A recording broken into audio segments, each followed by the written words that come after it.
मनुष्य भोगी की सार्थकता के लिए आपको बात करने में आए हैं। आचार्य लोगों ने बहुत सुंदर बात की। गुरुदास ने भी आपको समझाने का प्रयत्न किया कि मनुष्य भोग कितना दुर्लभ है और इस मनुष्य भोग की सार्थकता के लिए हम क्या कर सकते हैं। कुल सारी जीवन के अंदर एक बात समझने की जरूरत है कि हमारे यहाँ पे 3 शब्दों की बात आती है। हम तीनों शब्दों को समझने का प्रयत्न करेंगे। पहले नंबर का शब्द एक है आस्तिक और दूसरा शब्द आता है नास्तिक और तीसरा शब्द आता है वास्तविक। हम तीनों शब्दों को आस्तिक और नास्तिक के बारे में हमें समझ है, जानते हैं, हमें जरूरी है, हमें ख्याल है, हमें दिमाग को बातें हमें समझ में आती है, इसलिए हमारे दिमाग में है। हमें लगता है कि जो धर्म की आराधना साधना करता है शायद वो आस्तिक हो सकता है, धर्म के विरुद्ध जाता है, धर्म की आराधना साधना नहीं करता, शायद वो नास्तिक हो सकता है, वो नास्तिक है। आस्तिक और नास्तिक के बीच का यही फर्क समझ में आता है। परमात्मा पर विश्वास है, नास्तिक है। परमात्मा पर विश्वास नहीं है तो नास्तिक है। गुरु भगवान पर विश्वास है, नास्तिक है। गुरु भगवान पर विश्वास नहीं है तो नास्तिक है। जिन वचनों पे विश्वास है तो नास्तिक है, जिन वचनों पे विश्वास नहीं है तो नास्तिक है। दूसरे नंबर का शब्द है वास्तविक। एक ऐसा शब्द है कि इन दोनों को जोड़ने का प्रयत्न व्यक्ति अपने जीवन के अंदर में आस्तिक और नास्तिक तो तब बनता है जब अपने आप अपने जीवन के लिए अपने ख्यालों में रहता है। व्यक्ति जब वास्तविक जीवन जीने का प्रयत्न नहीं करता है तब जाकर के व्यक्ति नास्तिक और आस्तिक बनने का प्रयत्न करता है। हमारा जीवन है इस मनुष्य लोग के हमें वास्तविकता के साथ में जीवन। वास्तविकता क्या है? उनके जो वास्तविकता से वास्तविकता वास्तविकता एक ऐसी वास्तविकता है जो समय अनुसार देखकर अपने आप में समझ में आ जाए। व्यक्ति सिचुएशन देख करके समय देख करके वहां पे अपने आप को एडजस्टमेंट कर ले, अपने आप को उस तरफ ढालने का प्रयत्न कर ले। कहते हैं नदी में बहता हुआ पानी अगर एक साथ में एक जगह से एक दिशा में बह रहा है, बात चला बजाए अगर नदी के अंदर से अगर दूसरी नदी निकाल दी जाए, यहाँ से अगर वहां पे बधा हुआ बांध अगर उसको काट दिया जाए तो पानी अपने आप उधर चला जाता है। पानी को वहां टर्न करने की जरूरत पड़ती नहीं है, खाली दीवार हटाने की जरूरत है। पानी रास्ता अपने आप बना देता है। ये पानी की वास्तविकता है, वो समझने की हमें जरूरत है। जीवन काल के अंदर यह बात समझने का प्रयत्न किया। मनुष्य अपने जीवन की अपनी वास्तविकता को समझता नहीं है। अपने बड़े मन को रखकर करके अपने दिन के राजा बनने का प्रयत्न, छोटी छोटी बातों पर अपने आप को कम ढाल लेते हैं। आज हम अपनी छोटी छोटी बातों को लेकर के, छोटे छोटे विषय को लेकर के हम हमारे मन को छोटा कर देते, हमारे हृदय को छोटा कर देते। हमारी जो विचारधारा होनी चाहिए, जो हमारे विचार होते वो बहुत छोटे हो जाते। कहते हैं कि एक वस्तु बहुत सरस समझवानी जरूरत है कि सास बहू ने समझे અને બહુ સાસ ને સમજે, બહુ સાસ ને સમજે તો આસ થાય અને સાસ બહુ ને समझे तो सास क्या है? शब्दों का फर्क है, समझने की जरूरत है। अगर बहू सास को समझती है तो वहां से आस की उत्पत्ति होती है। वहां से आस एक ऐसा है जो विषय के अंदर अपने जीवन में आस का उत्पन्न भाव होता है। और सास जब बहू को समझती है तो सास बनती है। आज हमारे यहाँ पे हम देखने आए छोटी छोटी चीजों को लेकर के झगड़ाएं हो जाती है, लड़ाई हो जाती है। एक दूसरे के हम एक दूसरे के अंदर मन के अंदर फसाई पैदा हो जाता है, मन के अंदर विचार आ जाता है, मन के अंदर फ्लो आ जाता है। जीवन में समझने की जरूरत है आस कहाँ से जगेगी और सास कहाँ से बनेगी। ये विषय एक ऐसा है जो लंबे समय तक चल सकता है। हमें इन सबको देख करके अपने जीवन के हृदय के अंदर अपने दिल को उदार बनाने का प्रयत्न करना है, अपने दिल को बड़ा बनाने का प्रयत्न करना है। सोच हमारी हमेशा बड़ी होनी चाहिए। वो साथ में रहने की कहते हैं कि चलो भाई मेहमान के तौर पर आपके घर पर एक समय में आपकी बेटी आ रही है और समझो आपकी बहू आपके घर पर है और बहू का भाई शायद अमेरिका से लंदन से 1 साल के बाद में आ रहा है, वो भी घर जाने के लिए उसकी भी इच्छाएं है। आपकी बेटी आपके घर पर आ रही है और सास अगर कहती कि बेटी को जाना चाहती है तो तू चली जा, तेरा भाई 1 साल बाद आ रहा है, मेरी बेटी तो ये उसका ही घर है, वो तो यही पली है, यही बड़ी हुई है, यही रहकर के शायद हम 10 दिन एडजस्टमेंट कर लेंगे, लेकिन तेरा भाई तो 1 साल बाद 5 साल बाद आ रहा है, वहां जरूरत है। अगर बहू को अगर सास इस तरह से भेज दे, अगर आप याद रखना जीवन के अंदर में आप चाहे उनके लिए करोड़ों के दागिने लाओ ना लाओ कोई फर्क नहीं पड़ता है। जीवन के अंदर उनके लिए आप कुछ करो या कुछ मत करो कोई फर्क नहीं पड़ता है। लेकिन जब आप एक काम ऐसा करते हैं तो बहू के मन में आपके लिए सास नहीं बल्कि सासू माँ के प्रति वो अभाव पैदा होता है। जीवन की समझने की जरूरत है, ये बड़ा हमेशा हमेशा व्यक्ति की जीवन के अंदर की वास्तविकता हमें समझने की जरूरत है। अपने जीवन के अंदर संसार शब्द के अंदर जो हम रहते हैं ये मनुष्य को सुधारने की जरूरत है। परमात्मा ने जीवन दिया, परमात्मा ने अपने जीवन के अंदर 12.5 साल तक साधना की, वो परमात्मा की वास्तविकता दी। परमात्मा ने 12.5 साल तक साधना की। हमारे जीवन के अंदर मनुष्य लोग के अंदर ये वास्तविकता है, ये सामूहिक करना, ये पोषण करना, ये आराधना करना, ये साधना करना, परमात्मा की पूजा करना, परमात्मा की भक्ति करना, ये मनुष्य लोग की वास्तविकता है। समय आएगा ये सब यही रहेगा और मनुष्य वहां से चला जाएगा, कुछ भी बचने वाला नहीं। पूजा भी यही रह जाएगी, परमात्मा भी यही रहेंगे, सब कुछ यही रहने वाला है। खाना भी यही रहेगा, घर भी यही रहेगा, मकान भी यही रहेगा, थाली भी यही रहेगी, सब कुछ यही रहने वाला है। बस फर्क क्या पड़ेगा, हम यहाँ से चले जाएंगे। इस वास्तविकता को समझना है कि संसार के साधन जब हमें मिला है तो इसका उपयोग अपने मनुष्य लोग की सार्थकता के लिए करना चाहिए। अपने जीवन के अंदर ये बात समझने का प्रयत्न करना है। जीवन काल के अंदर ये बात हमें समझ के रखना है। आस्तिक हमें बनने चाहिए, नास्तिक हमें बनना नहीं है। नास्तिक कोई बनना चाहता नहीं है। नास्तिक कोई बनना चाहेगा?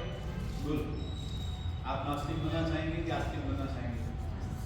हाँ, आपको नास्तिकता में इंटरेस्ट नहीं है, नास्तिकता में आपको इंटरेस्ट है, लेकिन वास्तविकता को भी आपको समझने की जरूरत है। अगर हम कुछ नहीं करेंगे नास्तिक तो अपने आप आसानी से बन ही जाएंगे। नास्तिक बनने के लिए कोई मेहनत करने की जरूरत नहीं है।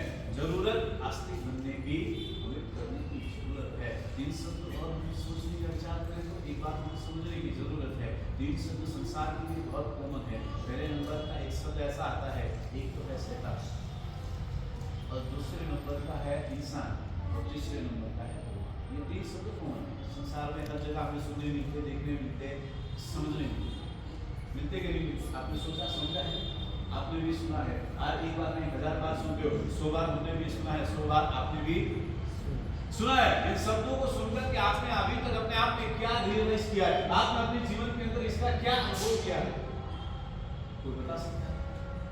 हाँ, बात में हम शैतान में बोल देते हैं, बात में तो कम से कम शैतान से तो इंसान बन जा हम बोल देते हैं, बात में इंसान से तो भगवान बन जा हम बोल देते हैं। बोलते कि नहीं बोलते? तीनों शब्दों पे बोले सुनो।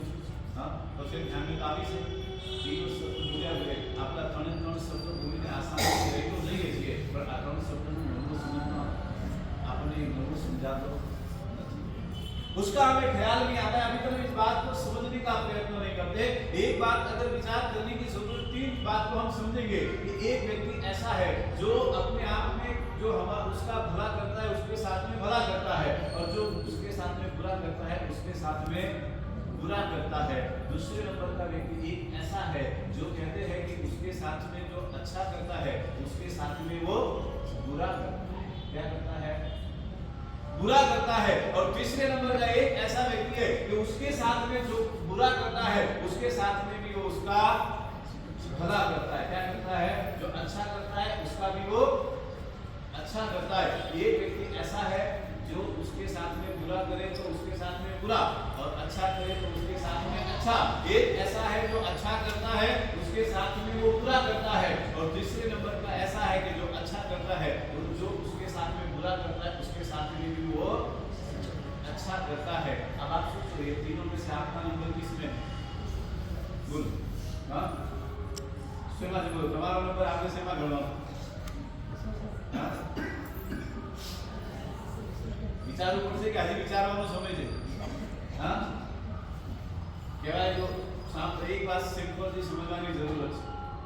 જેની સાથે માણસ સારું કરી રહ્યો છે એની સાથે સારું કરે, जिसके साथ में अच्छा कर रहा है उसके साथ में अच्छा करे, जिसके साथ में बुरा कर रहा है वो बुरा करे, वो इंसान। दूसरे नंबर पे बात करी कि जिसके साथ में वो बुरा कर रहा है और उसके साथ में भी वो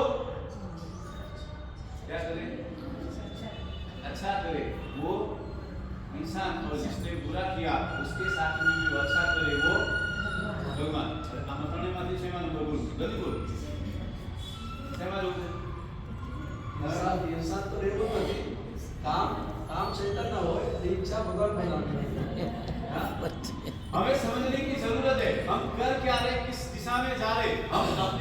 भगवान समझने की गलती करते, हमें लगता है कि हम इंसान बनने का प्रयत्न करते, हमें लगता है कि हम शैतान बनने का प्रयत्न करते। आप शैतान हो, इंसान हो या भगवान हो, ये आपको सोचना है। पूरे सारे जीवन के अंदर ये समझने की जरूरत है कि हमारी जिंदगी, हमारी जगह, हमारा स्थान कहाँ पर है। हम एक एक से अपने आप को लेकर के चल रहे हैं। थोड़ी सी उदारता दिल के अंदर नहीं आती, थोड़ा सा दया भाव दिल के अंदर नहीं आता, थोड़ा सा प्रेम दिल के अंदर नहीं आता। आज तक हमने अपने आप को इस स्तर पर लाकर के देखने का प्रयत्न किया नहीं है। एक गरीब को देख करके आंख में आंसू आ जाए, ये वास्तविक शायद हम मदद नहीं कर सकते, हमारी शक्ति नहीं होगी, अलग बात है, लेकिन मदद करें तो इंसान बन सकते हैं। उससे कहीं ज्यादा अगर मदद करें, उसके लिए बहुत अच्छा करें, भगवान बन सकते हैं। पर हम उसके लिए शैतान को नहीं बनना है, ये हमारा लक्ष्य होना चाहिए। बहुत एक बात, बहुत सुंदर सी बात है, एक संत को ध्यान करने के लिए वो एक जगह रोड के ऊपर बीचों बीच में बैठ गए। बीचों बीच में वहां पर बैठ गए कि इंसान इंसान कैसे बन सकता है। बीचों बीच में साधना करने के लिए, ध्यान करने के लिए बैठ गए। थोड़ी देर का समय हुआ, राजा की सवारी वहां से निकली। राजा की सवारी वहां राजा के दरबार से निकली है। आगे एक झाड़ू मारने वाला व्यक्ति उनके वहां पर आ रहा था और उसने संत को देखा, और संत को देख करके उसने संत से कहा, बाबा तुम महाराज तुम यहाँ से उठो, कैसे है इस तरह बीचों बीच रोड पे तुम बीचों बीच में बैठ गए, ये कोई बैठने की जगह है, ये यहाँ से तुमको हटना पड़ेगा, वो साफ करना है, पीछे राजा की सवारी आ रही है। लेकिन वहां पर संत ने सिर्फ एक ही शब्द बोला, तो भी, और वो सुना, गुस्सा हुआ, चला।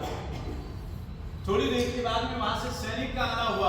उसी रास्ते से सैनिक भी आ रहा। सैनिक ने देखा कि संत बीच रास्ते पर बैठे हुए हैं, और बैठे हुए बीच रास्ते पे अभी इनको यहाँ से उठाना पड़ेगा, राजा की सवारी आ रही है। उसने भी उसको चिल्लाने का काम किया, साधु महाराज तुम यहाँ से उठो, तुमको समझ में नहीं आता है, इतना तुम्हें कॉमन सेंस के दिमाग में समझने की जरूरत है। यहाँ रोड के बीचों बीच में बैठकर कौन ध्यान करता है? हाँ, यहाँ पर तुम कौन सी साधना कर लेने वाले हो? जल्दी यहाँ से उठो फटाफट, राजा की सवारी आ रही है। और उन्होंने वहां पर भी सिर्फ इतना ही बोला, तो क्या बोला? तो भी। उसके बाद में मंत्री का आना हुआ। मंत्री ने आकर के संत को देखा, उन्होंने उसको प्रणाम किया। प्रणाम करके कहा कि संत महात्मा आप ध्यान कर रहे, आप आराधना साधना आपकी चल रही होगी, आपकी साधना चल रही होगी, इसमें कोई डाउट नहीं है, पर इस रोड के बीच में बैठ के साधना कौन करता है? हाँ, रोड के बीच में साधना कौन करता है? स्वाभाविक बात समझने की जरूरत है, इतनी तो समझ हर एक व्यक्ति में होती है। और मंत्री ने उनसे कहा कि आप एकांत को थोड़ा जगह करो, आप थोड़ा रोड के साइड में जा सकते हैं, आप लगे तो रोड के बाहर साइड में जाकर के आप बैठकर, अगर आपको करना ही रोड पे करना था, आप साइड में भी बैठ करके वहां पर भी आप कर सकते हैं। और उस समय पे भी संत ने सिर्फ इतना ही कहा, तो भी तो। और उसके बाद में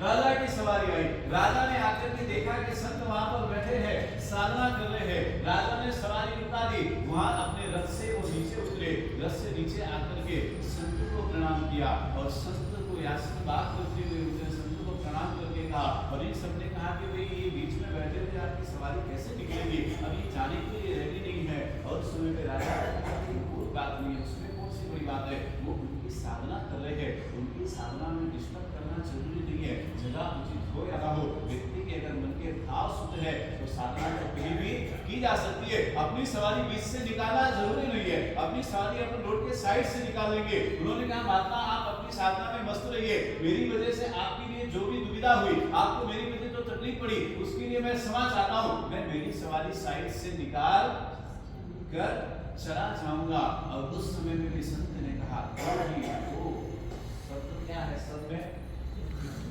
बात को समझने का प्रयत्न करना है। शब्द क्या है? तो भी तो। सबने राजा से बात की, गजब बात है, झाड़ू वाले ने संत ने तो भी तो ही कहा था। उसके बाद में जब मंत्री ने सैनिक ने बात की, तो संत तो सैनिक ने भी वही कहा, तो भी तो। और वापस जब मंत्री ने बात की तो भी वही शब्द कहा कि तो भी तो। और उसके बाद में जब राजा आपने बात की, तभी उन्होंने सिर्फ यही कहा, तो भी तो। आप राजा है, आप कृपा करें, अगर आप पूछेंगे तो शायद संत आपको इसलिए बात बढ़ाने का प्रयत्न करे। और उस समय पे संत से उन्होंने पूछा कि आपने सबके लिए एक ही शब्द कहा, तो भी तो का ये जब हमारे बीच के अंदर ये चर्चा हो गई है, आप इसका महत्व हमें बताने का प्रयत्न करेंगे? और उस समय पे संत ने बड़े सुंदर से शब्दों में जवाब दिया कि राजन, झाड़ू वाले ने आकर के जो बात कही कि आपको पता नहीं चलता है, आप इस तरह से यहाँ पर बैठ गए, उसके शब्दों के ख्याल से उसके चरित्र का ख्याल आया, इसलिए तभी तो मुझे लगा कि धोबी तो इसीलिए तो ये झाड़ू वाला है। दूसरे नंबर पे कहा कि सैनिक से बात की, सैनिक के जो तलाश शब्द थे, सैनिक के जो ऊंची आवाज में बात करने के शब्द, उसकी बात करने का जो तरीका था, इससे मुझे लगा तो भी तो इसीलिए तो ये सैनिक है।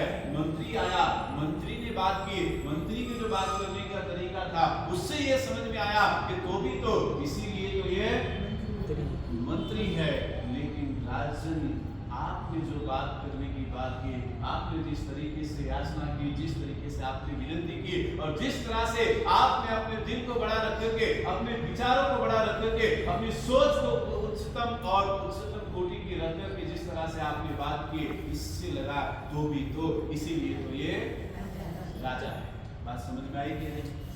हम हमारे जीवन में क्या है कि हमें सोचने की जरूरत है, उन सारी महत्व को हमें समझना है, इस तरह से अपने जीवन में आगे बढ़ने का प्रयत्न करें। परमात्मा का इतना सुंदर ये धर्म मिला है, ये धर्म की आराधना साधना कर करके अपनी आत्मा को भी एक ना एक परमात्मा बनाए। उच्चतम राजा कहते हैं कि एक उच्च कोटि के राजा के पद पर विराजमान करे, राजा से भी राजा धीराज यानी कि कोई है तो परमात्मा है, और उसी सिद्ध से हमारी आत्मा विराजमान हो। यही